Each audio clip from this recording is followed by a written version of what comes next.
Hello नमस्कार साथियों, सभी लोगों का बहुत बहुत स्वागत है झारखंड एजुकेशन हब में। सभी को वेरी वेरी गुड मॉर्निंग। कैसे हैं आप लोग सभी? आई होप सो कि आप लोग सभी अच्छे होंगे और सभी को जोहार झारखंड। तो झारखंड करेंट अफेयर्स के इस धमाकेदार सेशन में आप सभी लोगों का बहुत बहुत स्वागत है। इस क्लास में हम लोग झारखंड के डेली करेंट अफेयर्स के बारे में डिस्कस करेंगे और हमारे झारखंड में जो कुछ भी चल रहा है, हमारे झारखंड में जो कुछ भी हो रहा है, उन सभी चीजों को इस क्लास के थ्रू डिटेल में समझने का प्रयास करेंगे। अगर आप इस क्लास को रोजाना देखते हैं तो आने वाले एग्जाम में आपसे झारखंड के करंट अफेयर से कोई भी क्वेश्चन पूछा जाए, आपको उसके बारे में पता होगा, क्योंकि आप इस क्लास के थ्रू हमारे झारखंड में क्या हो रहा है, हमारे झारखंड में क्या चल रहा है, एग्जाम के पॉइंट ऑफ व्यू से कौन से करंट अफेयर्स हमारे लिए इंपॉर्टेंट है, उन सभी चीजों के बारे में डिटेल में डिस्कस करते हैं।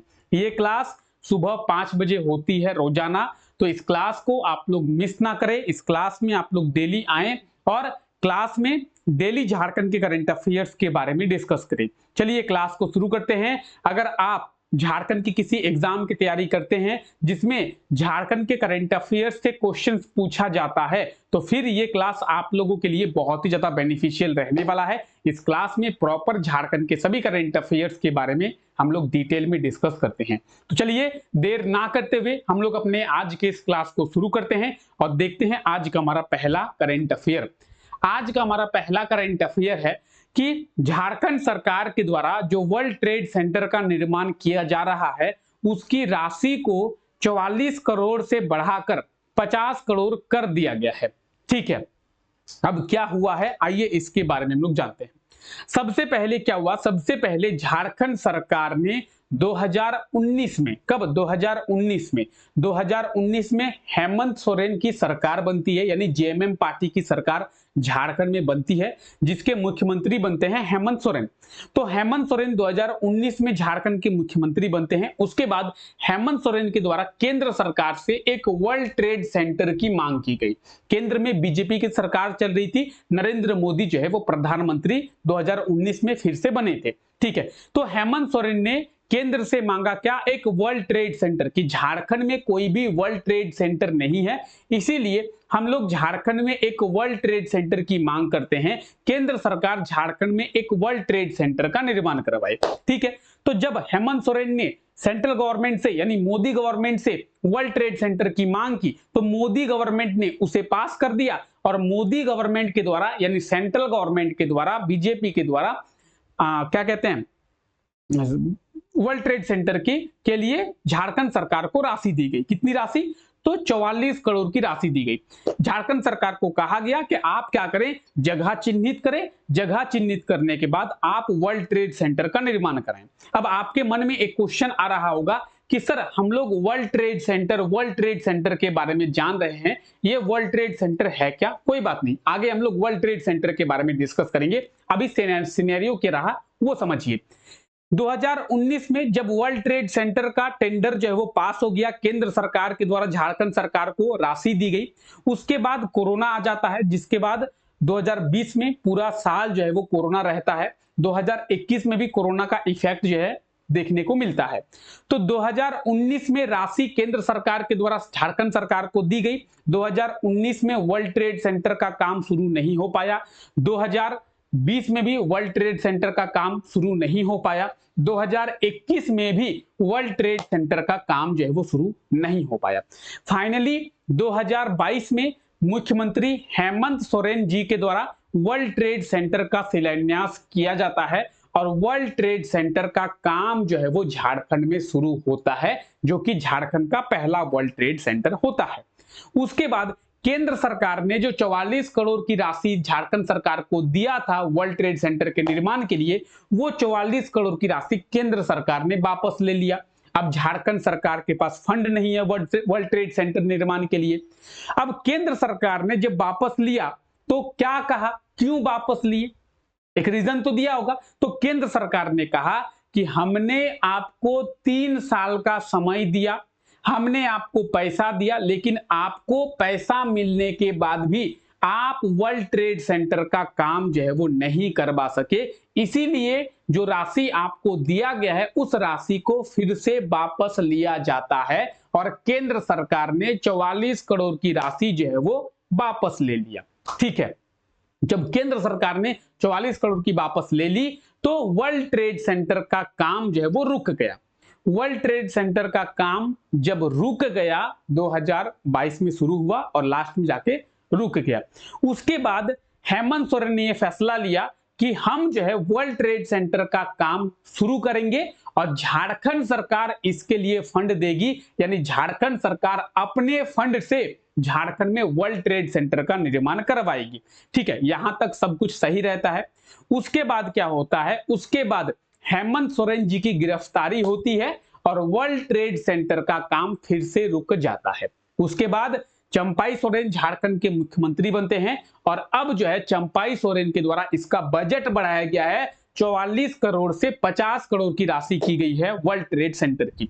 तो आप देख सकते हैं वर्ल्ड ट्रेड सेंटर का सबसे पहले शिलान्यास किनके द्वारा किया गया था, तो झारखंड के पूर्व मुख्यमंत्री हेमंत सोरेन जी के द्वारा वर्ल्ड ट्रेड सेंटर का निर्माण किया गया है। चलिए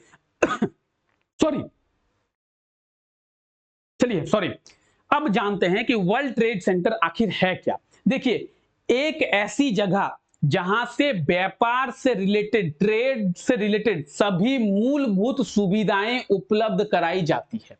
समझिए, एक ऐसी जगह जहां ट्रेड से रिलेटेड, व्यापार से रिलेटेड सभी मूलभूत सुविधाएं जो है वो उपलब्ध कराई जाती है।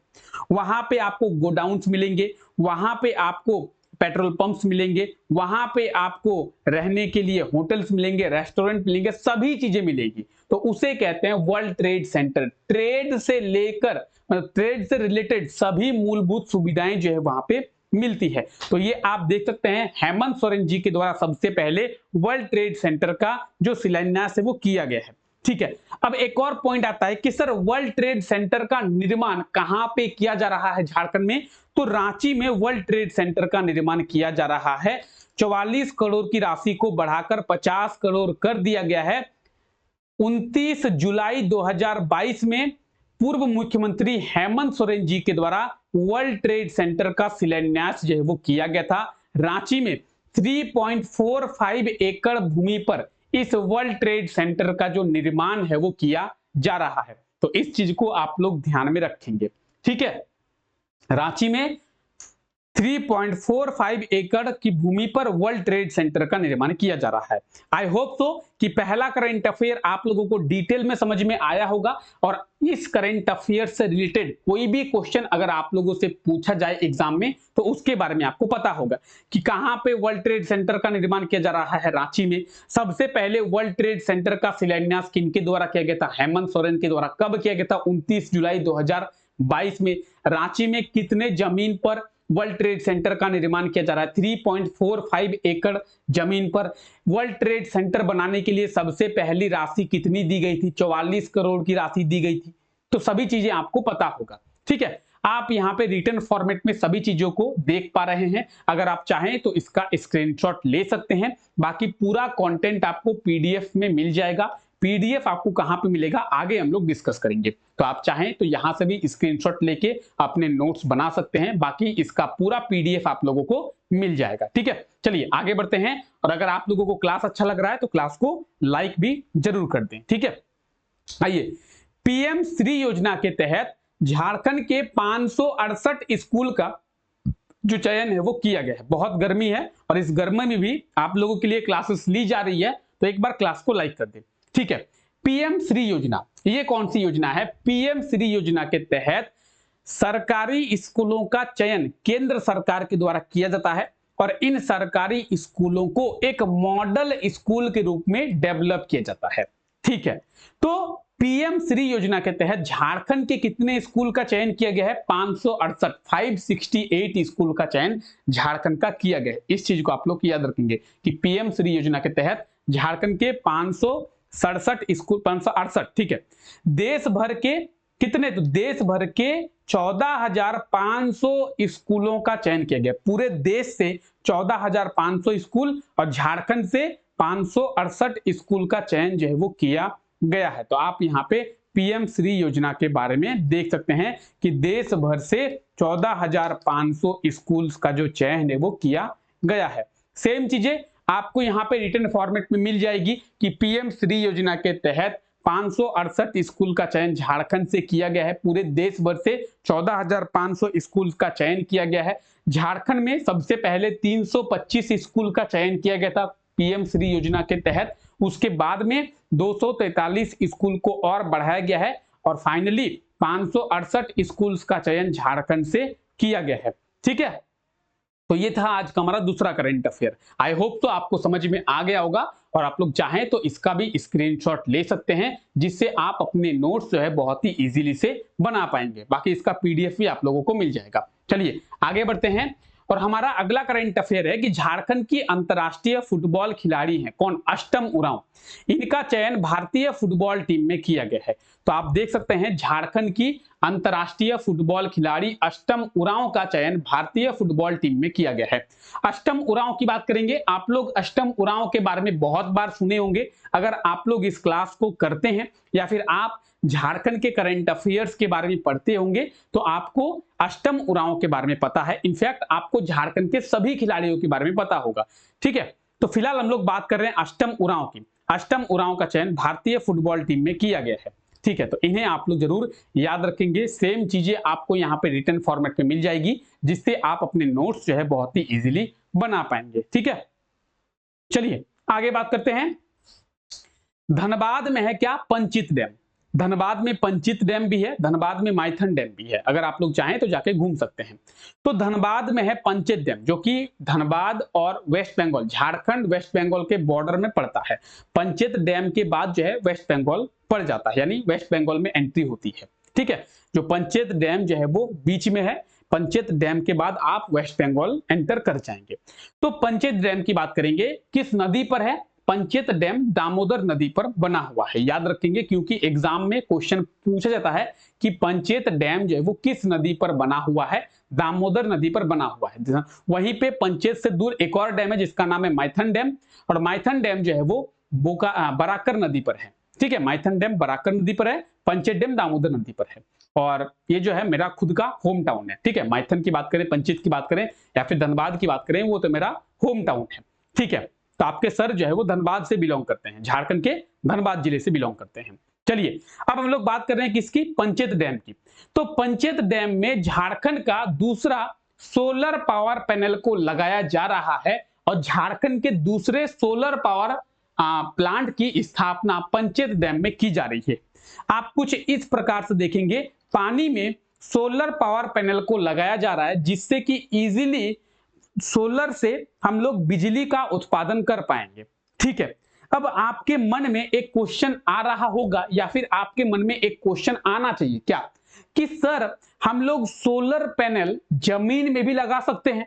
ऐसा तो है नहीं कि हम लोग जमीन में सोलर पैनल नहीं लगा सकते हैं। तो सर क्यों हम लोग पानी में सोलर पैनल को लगा रहे हैं और पंचित डैम में सोलर पैनल को लगा रहे हैं? ठीक है, एक और क्वेश्चन आपके मन में आना चाहिए क्या, कि सर अभी आपने कहा कि झारखंड का दूसरा सोलर पावर पैनल लगाया जा रहा है पंचित डैम में, तो सर इसके पहले कहां पे लगाया गया था? ये भी एक पॉइंट निकल के सामने आता है कि सर इसके पहले कहां पे? तिलैया डैम में। तिलैया कहां पे? कोडरमा जिले में है। ठीक है, तो तिलैया डैम में सबसे पहले सोलर पावर पैनल को लगाया जा चुका है, अब जो है पंचित डैम में लगाया जा रहा है। ठीक है, अब वही पॉइंट निकल के सामने आता है कि सर पानी में हम लोग क्यों लगा रहे हैं?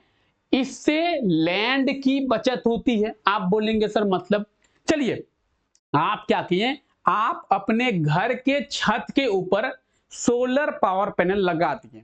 आप बोलेंगे हाँ सर लगा दिए। आप क्या करें, एक दूसरे जमीन पर लगाएं, आप खेत में जाके सोलर पावर पैनल लगाइए। आप बोलेंगे सर क्यों लगाएं खेत में? खेत में लगाने से आपको ज्यादा जगह मिलेगी। तो आप बोलेंगे सर खेत में तो हम लगा देंगे, लेकिन जिसका खेत है वो लगाने दे तब तो मैं बोलूंगा कि काम कीजिए, खेत को खरीद लीजिए। सर उतना पैसा थोड़ी है कि खेत को खरीदें उसके बाद सोलर पावर पैनल लगाएं। तो सेम बात है, डीबीसी पहले लैंड खरीदेगी, पहले जमीन खरीदेगी, उसके बाद सोलर पावर पैनल को लगाएगी। डीबीसी के पास डैम चल रहा है, खुद का डैम है, तो पानी के ऊपर सोलर पावर पैनल लगा रही है, जिससे डीबीसी को कोई जमीन खरीदने की जरूरत नहीं पड़ रही है, तो लैंड की बचत हो रही है। इसीलिए पानी के ऊपर ही, क्योंकि पानी तो वैसे ही पड़ा हुआ है, पानी तो ऐसे ही, इस पानी का उपयोग हम लोग किसी कारण से कर नहीं रहे, ये तो ऐसे ही पड़ा हुआ है, तो इसके ऊपर क्यों ना सोलर पावर पैनल लगा दिया जाए, जिससे हम सोलर से भी बिजली का उत्पादन कर पाएंगे। तो इसीलिए पानी के ऊपर सोलर पावर पैनल लगाया जा रहा है। ठीक है, झारखंड का दूसरा डैम है जहां पे डीबीसी के द्वारा सोलर पावर पैनल लगाया जा रहा है, और इसके लिए डीबीसी और एनटीपीसी दोनों मिलकर इस सोलर पावर पैनल को स्थापित कर रही है। तो आप यहां पे रिटर्न फॉर्मेट में सभी चीजों को देख पा रहे हैं कि धनबाद स्थित पंचेत डैम में solar power plant, floating solar power plant को लगाया जा रहा है। ठीक है, क्लियर है। डीबीसी की बात करेंगे। डीबीसी का फुल फॉर्म क्या है? Damodar valley corporation. डीबीसी का हेडक्वार्टर कहां पे है? कोलकाता में। डीबीसी की स्थापना याद रखें, कई बार एग्जाम में पूछा जाता है, झारखंड दरोगा के एग्जाम में पूछा गया था कि डीबीसी की स्थापना कब की गई थी। 7 जुलाई 1948 में डीबीसी की जो स्थापना है वो किया गया था। DBC Damodar valley corporation, DBC का हेडक्वार्टर कहां पे है? कोलकाता में डीबीसी का हेडक्वार्टर है। इस चीज को आप लोग याद रखेंगे। ठीक है। एस सुरेश कुमार डीबीसी के अभी कौन है? चेयरमैन है। कौन? एस सुरेश कुमार। ठीक है, डीबीसी और एनटीपीसी दोनों मिलकर इस सोलर पावर प्लांट को लगा रही है। कहां पे? पंचेत डैम में। तो डीबीसी का फुल फॉर्म हम लोग देखें, दामोदर वैली कॉर्पोरेशन। एनटीपीसी का फुल फॉर्म क्या है? National thermal power corporation. क्या? National thermal power corporation. NTPC की स्थापना कब की गई थी? डीबीसी की स्थापना 7 जुलाई 1948 में, एनटीपीसी की स्थापना 7 नवंबर 1975 में। ठीक है, एनटीपीसी का हेडक्वार्टर न्यू दिल्ली। ठीक है, गुरदीप सिंह एनटीपीसी के क्या है? चेयरमैन है। तो डीबीसी और एनटीपीसी से रिलेटेड जितने भी सारे डिटेल से आप यहां पे देख पाएंगे, और अगर आपको नोट्स बनाना है तो उसके लिए आप इसका स्क्रीनशॉट ले सकते हैं। बाकी इसका पीडीएफ आप लोगों को टेलीग्राम पे मिल जाएगा। ठीक है, तो पीडीएफ को भी डाउनलोड आप लोग कर सकते हैं। चलिए आगे बात करते हैं। आइए, हाल ही में झारखंड के धनबाद की छात्रा है रूबी मुखर्जी, और इन्हें जो है इसरो में प्रशिक्षण के दौरान सम्मानित किया गया है। रूबी मुखर्जी धनबाद के कतरास की रहने वाली है, और इसरो में ये ट्रेनिंग कर रही थी। इसरो यानी इंडियन स्पेस रिसर्च ऑर्गेनाइजेशन, आप सभी को इसरो के बारे में पता होगा। तो इसरो में ये गई थी ट्रेनिंग के लिए। 13 दिन की ट्रेनिंग इनका चल रहा था इसरो में। रूबी मुखर्जी जो कि धनबाद के कतरास की रहने वाली है, और इसी इसरो के द्वारा इन्हें मेडल से सम्मानित किया गया है। तो आप ये रूबी मुखर्जी को देख सकते हैं। इसरो के द्वारा रूबी मुखर्जी को ट्रेनिंग के दौरान मेडल से सम्मानित किया गया है। ठीक है, इसरो यानी इंडियन स्पेस रिसर्च ऑर्गेनाइजेशन, और आप यहाँ पे रिटर्न फॉर्मेट में चीजों को देख पाएंगे, जिससे आप अपने नोट्स जो है बहुत ही इजीली बना पाएंगे। तो इसरो के द्वारा क्या किया गया है? इसरो के द्वारा रूबी मुखर्जी को सम्मानित किया गया है। ठीक है, क्लियर? यहां तक क्लियर है? यहां तक किसी को कोई दिक्कत? चलिए क्लास को आगे बढ़ाते हैं और देखते हैं पिछले क्लास में आप लोगों से कौन सा क्वेश्चन पूछा गया था। अच्छा चलिए, हम लोग सबसे पहले क्या करते हैं, जो करंट अफेयर्स अभी हम लोग डिस्कस किए, उन करंट अफेयर्स से रिलेटेड कुछ क्वेश्चंस करते हैं, जिससे हम लोग देखते हैं कि अभी जो करंट अफेयर्स आप लोग देखें उसके बारे में आपको समझ में आया कि नहीं आया। सबसे पहले, रांची में निर्मित वर्ल्ड ट्रेड सेंटर की राशि को बढ़ाकर सरकार के द्वारा कितना किया गया है? देखिए आज का हमारा पहला क्वेश्चन, रांची में जो वर्ल्ड ट्रेड सेंटर का निर्माण किया जा रहा है उसकी राशि को बढ़ाकर सरकार के द्वारा कितना किया गया है? अब आप लोग बताएंगे कमेंट करके क्या होगा सही आंसर। सही आंसर क्या होगा? 50 करोड़। अभी हम लोग देखें, पहले 44 करोड़ था, उसके बाद इसे 50 करोड़ किया गया है। इसके बारे में हम लोग डिटेल में अभी समझे। ठीक है, वर्ल्ड ट्रेड सेंटर का शिलान्यास किसके द्वारा किया गया था? अभी हम लोग डिस्कस किए, वर्ल्ड ट्रेड सेंटर का शिलान्यास किसके द्वारा? 29 जुलाई 2022 में। किनके द्वारा? झारखंड के पूर्व मुख्यमंत्री हेमंत सोरेन के द्वारा। Option A, world trade centre का निर्माण किनके द्वारा? झारखंड के पूर्व मुख्यमंत्री हेमंत सोरेन के द्वारा। ठीक है, तो सेम बातें आपको यहां पे बताया गया अभी थोड़ी देर पहले कि पीडीएफ आपको टेलीग्राम पे मिल जाएगी, तो एक बार टेलीग्राम चैनल को जरूर चेक कर ले। ठीक है, टेलीग्राम पे आप लोगों को बहुत सारे चीजें, बहुत सारे वीडियोज के भी लिंक मिलेंगे, बहुत सारी चीजों के लिंक मिलेंगे, तो एक बार टेलीग्राम को आप लोग जरूर चेक कर लें। चलिए आगे बढ़ते हैं। भारतीय फुटबॉल टीम में झारखंड के कितने खिलाड़ी का चयन किया गया है? भारतीय फुटबॉल टीम में झारखंड के कितने खिलाड़ी? तो अभी हम लोग देखें क्या होगा सही आंसर। एक खिलाड़ी किसका? अष्टम उरांव का। झारखंड के फुटबॉल खिलाड़ी अष्टम उरांव का चयन भारतीय फुटबॉल टीम में किया गया है। ठीक है। हाल ही में डीबीसी के द्वारा किस डैम में फ्लोटिंग सोलर पावर प्लांट का निर्माण शुरू किया गया है? क्या होगा सही आंसर? सही आंसर क्या होगा? पंचेत डैम। अभी बताया गया डीबीसी के द्वारा, डीबीसी और एनटीपीसी दोनों मिलकर पंचेत डैम में फ्लोटिंग सोलर पावर पैनल जो है वो लगा रही है। झारखंड का दूसरा डैम है ये। डीबीसी की स्थापना किस वर्ष किया गया? दामोदर वैली कॉर्पोरेशन की स्थापना जो है वो किस वर्ष किया गया है? क्या होगा सही आंसर? डीबीसी की स्थापना। सही, एकदम सही आंसर होगा। डीबीसी की स्थापना 7 जुलाई 1948। कहां पे? ऑप्शन सी में है 1948। डीबीसी की स्थापना कब? 1948 में। अगला क्वेश्चन है, झारखंड के धनबाद की छात्रा रूबी मुखर्जी को प्रशिक्षण होगा ये, ठीक है, यहां पे गलत हो गया, ये होगा प्रशिक्षण, ठीक है, यानी ट्रेनिंग। तो धनबाद की छात्रा रूबी मुखर्जी को प्रशिक्षण के दौरान किस संस्था के द्वारा सम्मानित किया गया है? अभी हम लोग बात किए किसके द्वारा? इसरो के द्वारा, Indian Space Research Organisation, ISRO के द्वारा मेडल से सम्मानित किया गया है रूबी को। धनबाद की रहने वाली है। पीएम श्री योजना के तहत झारखंड के कितने स्कूल का चयन किया गया है? अभी डिस्कस किए हम लोग पीएम श्री योजना। क्या होगा सही आंसर? पीएम श्री योजना के तहत झारखंड के 568 स्कूल। बिल्कुल सही आंसर हो जाएगा ऑप्शन डी। तो इस तरीके से आप बहुत ही इजीली सभी क्वेश्चंस के आंसर दे पाएंगे। एक बार अगर आप चीजों को समझ जाएंगे अच्छे से तो आप बहुत ही इजीली सभी चीजों के आंसर को दे पाएंगे। आपसे जो भी क्वेश्चन पूछा जाए आप उसका आंसर जो है बहुत ही अच्छे से दे पाएंगे। अभी अगर आपसे पूछ दिया जाए कि पीएम श्री योजना के तहत सबसे पहले कितने स्कूल्स का चयन झारखंड से किया गया था, तो 325 स्कूल्स का, है ना, 325 स्कूल्स का सबसे पहले किया गया था। यानी आप पहले चीजों को समझ जाए, उसके बाद आप जो है बहुत ही इजीली सभी क्वेश्चंस के आंसर दे पाएंगे। आपसे जो भी क्वेश्चन पूछा जाएगा आप उसका आंसर बहुत ही इजीली दे पाएंगे। ठीक है, चलिए आगे बढ़ते हैं। आइए, पिछले क्लास में आपसे यह क्वेश्चन पूछा गया था। क्वेश्चन था कि झारखंड में कछुओं की कितनी प्रजाति पाई जाती है? सही आंसर क्या होगा? 12। आप लोगों को बताया गया था इसी क्लास में कि झारखंड में कछुओं की 12 प्रजाति जो है वो पाई जाती है। एक रिपोर्ट में कहा गया था उन 12 प्रजाति में से 5 प्रजाति जो है वो विलुप्त होने के कगार पर है, ये भी बताया गया था। तो ऑप्शन सी बिल्कुल सही आंसर हो जाएगा। आइए, आज के लिए आपका क्वेश्चन क्या है? झारखंड के कुल क्षेत्र के कितने प्रतिशत क्षेत्र में वन है? झारखंड का जो पूरा एरिया है उस झारखंड के पूरे एरिया में से कितने एरिया पर वन है? झारखंड का पूरा एरिया कितना है? 79,714 किलोमीटर स्क्वायर का।